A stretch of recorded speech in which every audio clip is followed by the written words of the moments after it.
মুক্তি এবার ছদ্মবেশে কম্পাসের বাবাকে কিডন্যাপ করতে এসে সেখানে আটকা পড়ে যায়। হ্যাঁ বন্ধুরা, এমনটা হতে চলেছে আজকের পর্বে। বিস্তারিত জানতে ভিডিওটিতে লাইক দিয়ে চ্যানেলটিকে সাবস্ক্রাইব করে পুরো ভিডিওটি তোমরা দেখতে থাকো। গল্পের শুরুতে আমরা দেখতে পারবো অখিলেশ রান্না করছে। প্রীতা তখন সেখানে গিয়ে বলতে লাগলো, দাদা আপনি সরুন, আমি একটু হেল্প করি আপনাকে। তখনই বলতে লাগলো, না না, তোমরা তো সব সময় রান্না করো, আজকের দিনটা তোমরা বিশ্রাম করো, যাও আজকে গিয়ে তোমরা সবাই গল্প করো। তখনই অখিলেশের ভাই বলতে লাগলো, এই তো আমার না বড্ড আনন্দ লাগছে, এখানে এসো সবাই মিলে গল্প করব।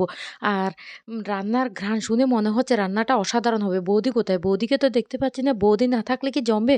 বাড়িতে সবাই এত আনন্দ করছে, বৌদি কোথায় গেল কিছুই তো বুঝতে পারছি না। সৃষ্টিকাকে তখন বলতে লাগলো, যা তোর মাকে ডেকে নিয়ে আয় তো। আর তখনই সেখানে চলে আসে ঋতুজা। ঋতুজাকে দেখে তখন বলতে লাগলো, দেখতে পেয়েছো বৌদি, দাদা কিভাবে রান্না করছে দেখো। ও রান্নার ঘ্রাণ শুনে মনে হচ্ছে রান্নাটা আজকে অসাধারণ হবে। তখনই ঋতুজা হাসতে থাকে। এদিকে বিহানও তখন সেখানে চলে আসে। বিহানকে দেখে তখন বিহানের কাকিমা বলতে লাগলো, কম্পাস কোথায়? তখন অখিলেশ বলতে লাগলো, আমার মনে হয় কম্পাস আমার উপর রেগে আসছে না, যাও কম্পাসকে ডেকে নিয়ে আসো ঋতু। ঋতু তখন বলতে লাগলো, এই সৃষ্টিকা যা তো, কম্পাসকে ডেকে নিয়ে আয়। বিহান তখন বলতে লাগলো, কম্পাস কাজ করছে, কম্পাসের কাজ শেষ হয়ে গেলে কম্পাস চলে আসবে। তখনই বড় বৌমা বলতে লাগলো, কম্পাস এত দেরি করছে কেন? কিছুই তো বুঝতে পারছি না, কি রান্না বান্না করছে। অখিলেশ তখন ওদের দিকে তাকাতে থাকে আর বলতে লাগলো, দেখো আজকে জমিয়ে তোমাদের সবাইকে খাওয়াবো। কেমনভাবে রান্না করে দেখতে হবে না, রান্নাটা চেটে দেখো তারপর বুঝতে পারবে। আর তখনই সেই মুহূর্তে অখিলেশের কাছে ফোন করে মুক্তি। মুক্তির ফোনটা রিসিভ করলে মুক্তি তখন বলতে লাগলো, তোমার দেওয়া লোকেশনে আমি চলে এসেছি। আমি যতদূর ট্র্যাক করতে পেরেছি, মেঘবেলা যে জায়গায় সময় আসতো সেই জায়গাতে আমি পৌঁছে গেছি, কিন্তু আমি বাড়ি কোনটা চিনতে পারছি না। অখিলেশ তখন এমনভাবে কথা বলে যেটা কাউকে বুঝতে দেয় না যে সে মুক্তির সাথে কথা বলে। মুক্তি তখন বলতে লাগলো, তুমি কি করছো? তখন অখিলেশ হেসে বলতে লাগলো, এই তো বাড়ির সবার জন্য রান্না বান্না করছি। তখনই মুক্তি প্রচণ্ড রেগে যায় আর বলতে লাগলো, ও তুমি রান্না বান্না করছো? অখিলেশ তখন বলতে লাগলো, ঠিক আছে আমি আপনাকে কোনো হেল্প করতে পারবো না, আজকের মতো আপনি চালিয়ে নেন। এদিকে ঋতুজা তখন সন্দেহ হয়ে যায় অখিলেশের এই অদ্ভুত কথাবার্তা শুনে। অখিলেশ তখন কিছুই না বলে মুখের উপরে ফোনটা কেটে দেয়। মুক্তি তখন রেগে যায়, রেগে গিয়ে বলতে লাগলো, কি ব্যাপার, আমার ফোনটা কেটে দিয়েছে? আমি ওই বাড়িতে থাকতে তো কোনোদিন রান্না বান্না করিনি, আজকে রান্না করছে? রান্না করো, রান্না করে কম্পাসের শাশুড়ি মাকে খাওয়াও, দেখো না আমি বাড়ি আসলে তারপর তোমাদেরকে কি অবস্থা করি। এরপরে মুক্তি বলতে লাগলো, এতগুলো বাড়ির মধ্যে কোন বাড়িটা আমি কিভাবে চিনবো কিছুই তো বুঝতে পারছি না। তখনই সেখানে নার্স আর সেখানে যে কাজের মাসি দুজন কথা বলতে থাকে। তখন ঋতুজা বুঝতে পেরে যায় অখিলেশ কোন বাড়িতে আছে। এদিকে নার্স কাজের মাসিকে বলতে লাগলো, কালকে কিন্তু সকাল সকাল চলে আসবে। এ আর ওদের কথা শুনে তখন হাসতে থাকে মুক্তি। মুক্তি তখন বলতে লাগলো, এই তো আমি ঠিকানা পেয়ে গেছি, না আমাকে এবার অভিজ্ঞান বাবুকে সবটা জানাতে হবে। এই বলে অভিজ্ঞান দত্তকে ফোন করে বলতে লাগলো, অভিজ্ঞান বাবু আমি না ঠিকানাটা পেয়ে গেছি, আর কোন বাড়িতে অভিজিৎ ভূমিকা আছে সেটাও আমি বুঝতে পেরে গেছি। এবার আমি আমার কাজটা সেরে নিচ্ছি। আমি কিন্তু ও ঠিক লোকেশনে চলে এসেছি। এই কথা বললে অভিজিৎ ভৌমিক কে পেয়ে গেছে। তখন অভিজ্ঞান দত্ত বলতে লাগলো, শুনুন ঋতুজা, আমি একটা কথা বলি, আপনি কিন্তু খুব সাবধানে থাকবেন। আপনাকে কিন্তু আমি আবারও বলছি, আপনি খুব সাবধানে থাকবেন।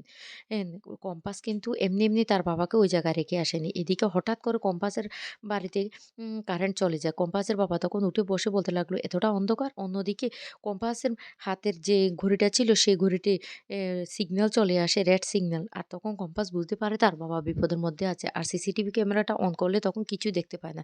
কম্পাস তখন বলতে লাগলো, সর্বনাশ! নিশ্চয়ই বাবা কোনো বিপদে পড়েছে। আমার মনে হচ্ছে বাবা আর ওখানে কোনো অজ্ঞাত লোক চলে এসেছে। আমাকে সেখানে যেতে হবে। এদিকে ঋতুজা অভিজ্ঞান বাবুকে ফোনে বলতে লাগলো, আমরা কারেন্টের মেইন সুইচটা ফেলে দিয়েছি।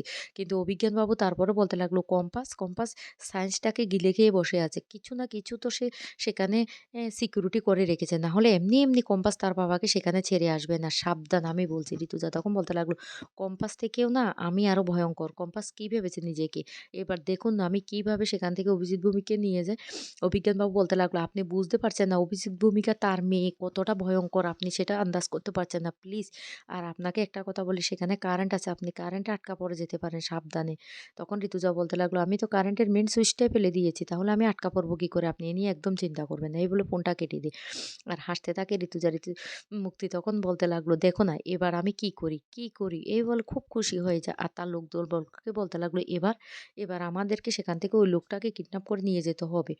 এদিকে বাড়িতে অভিজ্ঞান দত্ত প্রচণ্ড টেনশন করতে থাকে। অন্যদিকে কম্পাসের আসতে দেরি হচ্ছে দেখে বড় বৌমা উপরে চলে আসে। আর এসে কম্পাসের মুখ থেকে সমস্ত সত্যিটা শুনে তখন বলতে লাগলো, "কি বলছিস কম্পাস?" কম্পাস তখন বলতে লাগলো, "আমি কি করব বলো? আমাকে এক্ষুনি বাবার কাছে যেতে হবে। আমি না এক্ষুনি নার্সকে ফোন করতে গিয়েছিলাম।" তখন বড় বৌমাও সেই সিসিটিভি ফুটেজটা দেখে বলতে লাগলো, "নিশ্চয় কাকু কোনো বিপদে পড়েছে।" তখনই তারা নার্সকে ফোন করে। আর নার্সকে ফোন করে মেঘবালা বলতে লাগলো, সেখানে সমস্ত কিছু ঠিকঠাক আছে কিনা। নার্স তখন বলতে লাগলো, "হঠাৎ করে লোডশেডিং হয়ে গেছে কি করে সেটাই তো বুঝতে পারছি না।" এদিকে বিহান প্রচণ্ড রেগে যায়। বিহান রেগে গিয়ে বলতে লাগলো, "কি ব্যাপার? কি ব্যাপার? এতক্ষণ দেরি হয়ে যাচ্ছে কেন? না আমাকে একবার গিয়ে দেখতে হবে।" অন্যদিকে অভিজিৎ ভৌমিক বুঝতে পারে যে সেখানে লোকজন চলে এসেছে। তখন অভিজিৎ ভৌমিক কি করবে বুঝতে পারে না। এদিকে মেঘবালা নার্সকে বলতে লাগলো, "শুধু কি আমাদের এ কারেন্ট চলে গেছে না সব জায়গায়?" তখন নার্স বলতে লাগলো, "সব বাড়িতে তো আলো আছে। শুধু আমাদের বিল্ডিংটাতে কারেন্ট নেই।"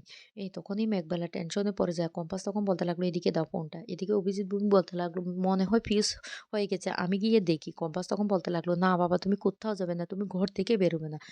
কম্পাসের কথা শুনে কম্পাসের বাবা তখন বলতে লাগলো, "তুই মারে চিন্তা করিস না। আমি বলছি তো আমি মেইনলি ফিউজটা গিয়ে দেখি নিশ্চয়ই ফিউজ হয়ে গেছে। আমি সেটা ঠিক করতে পারবো।" কম্পাস তখন বলতে লাগলো, "বাবা তুমি সাবধানে থেকো। আমি এক্ষুনি আসছি। আমি আসছি তোমার কাছে।" তখন একথা শুনে অভিজিৎ বলতে লাগলো, "ঠিক আছে মা তুই আয়। তুই আয় এখানে। আমারও কেমন একটা মনে হচ্ছে।" নার্স তখন বলতে লাগলো, "আমারও না ভয় করছে। কেমন জানি না একটা ভয় কাজ করছে।" তখন কম্পাস বলতে লাগলো, "ও আমাদেরকে এক্ষুনি যেতে হবে।" এই বলে যখন কম্পাস দৌড়ে বেরিয়ে যেতে যাবে তখনই সামনে চলে আসে বিহান। বিহান তখন বলতে লাগলো, "কোথায় যাচ্ছ? কোথায় যাচ্ছ? বাড়িতে বাবা রান্না-বান্না করেছে। বাবা চাইছে সবাই যেন সম্পর্কটা ঠিক হয়ে যায়। আর তুমি? তুমি এখনো নিচে যেতে পারোনি?" তখন মেঘবালা বলতে লাগলো, "কম্পাস না একটা জায়গায় যাচ্ছে। ও যে স্টুডেন্টগুলিকে পড়ায় সেখানে যাচ্ছে।" তখনই বিহান রেগে যায়। রেগে গিয়ে বলতে লাগলো, "এখনো আমার কাছে মিথ্যে কথা বলছো? আমি তো সবটা জানি। তাহলে আমাকে সবটা খুলে বলছো না কেন?" তখন কম্পাস বলতে লাগলো, "আমার বাবা বিপদের মধ্যে আছে। আমি না এখন সবটা এখানে বলতে পারবো না। যেতে, যেতে আপনাকে সবটা বলবো। আপনি প্লিজ আমাদের সাথে চলুন তাহলে সবটা জানতে পারবেন।" এই বলে কম্পাস, বড় বৌমা, বিহান সবাই বাড়ি থেকে বেরিয়ে যায়। অন্যদিকে দেখা যায় মুক্তি প্ল্যান করে সে ঘরের মধ্যে ঢুকে পড়ে। আর ঢুকে এদিক ওদিক করে খুঁজতে থাকে। এদিকে অভিজিৎ ভূমিকার ওই নার্সটা একদিকে লুকিয়ে পড়ে। ওরা যখন এদিক ওদিক খুঁজতে থাকে তখন অভিজিৎ ভৌমিক বলতে লাগলো, "খবরদার কেউ এই জায়গাটাকে এক পাও লড়বে না। তাহলে কিন্তু সবাই আটকা পড়ে যাবে। কিছুই দেখতে পাচ্ছ না তো? ওই বিছানার উপর যে চশমাটা পড়ে আছে সেটা একবার চোখে দিলে সমস্ত কিছু দেখতে পাবে।" তখন মুক্তি সেখান থেকে সানগ্লাসটা নিয়ে চোখে দেওয়ার সাথে, সাথে দেখতে পায় চারদিকে কারেন্ট। আর তখন বলতে লাগলো, "সর্বনাশ! এবার আমি কি করব? এখান থেকে কি করে বেরোবো?" এদিকে বিহান বারবার বলতে লাগলো পুলিশকে খবর দেওয়ার জন্য। তখন কপাস বলতে লাগলো, "না, আমি এত তাড়াতাড়ি পুলিশকে সবটা জানাতে চাই না। বাবার সিকিউরিটি বলে তো একটা কথা আছে।" তখন বিহান বলতে লাগলো, "তাহলে কি করবে?" কপাস তখন বলতে লাগলো, "অলরেডি আমি বুঝতে পেরে গেছি কারা ওখানে গেছে। তারা কিন্তু আটকা পড়ে গেছে। ইঁদুরের কল বুঝেন?" এদিকে অভিজ্ঞানবাবু প্রচণ্ড টেনশন করতে থাকে আর বারবার মুক্তিকে ফোন করতে থাকে। কিন্তু মুক্তি কিছুতেই ফোনটা রিসিভ করে না। তখন মোনালিসা চলে আসে। আর এসে বলতে লাগলো, "ও দাদু তুমি এখনো অখিলেশবাবুকে চিনোনি। অখিলেশবাবু এখন বাড়িতে রান্না-বান্না করছে। ও পরিবারের জন্য তোমার সাথে বিশ্বাসঘাতকতাও করতে পারে।" অন্যদিকে অভিজিৎ ভৌমিক বলতে লাগলো, আপনারা এখান থেকে কেউ বেরোতে পারবেন না। আমার মেয়ে আসছে। আমার মেয়ের কম্পাস আসছে। কম্পাস এসে তারপর আপনাদেরকে এখান থেকে বের করবে। আপনারা আটকা পড়ে গেছেন।" এদিকে মোনালিসা বলতে লাগলো, "দাদু ওই যে বিষাক্ত গ্যাসটা বেরিয়েছে সেটা নিয়ে কিন্তু কম্পাস তদন্ত শুরু করে দিয়েছে। পুলিশকে অলরেডি সেটা রিপোর্টও করে দিয়েছে।" তখন অভিজ্ঞানবাবু বলতে লাগলো, "কি? ও সরস্বতী পুজোর কাজ করছে না?" কম্পাস তখন বলতে লাগলো, "করছে। তারপরেও না ও সবটা করছে।" এ এ কথা বললে তখন অভিজ্ঞানবাবু আরো ভয় পেয়ে যায়। এদিকে তো আটকা পড়ে আছে মুক্তি তখন কিভাবে সেখান থেকে বেরোবে কিছুই বুঝতে পারছে না। এদিকে কম্পাস আর বিহানরা গিয়ে হাতে নাতে ধরে ফেলে মুক্তিকে।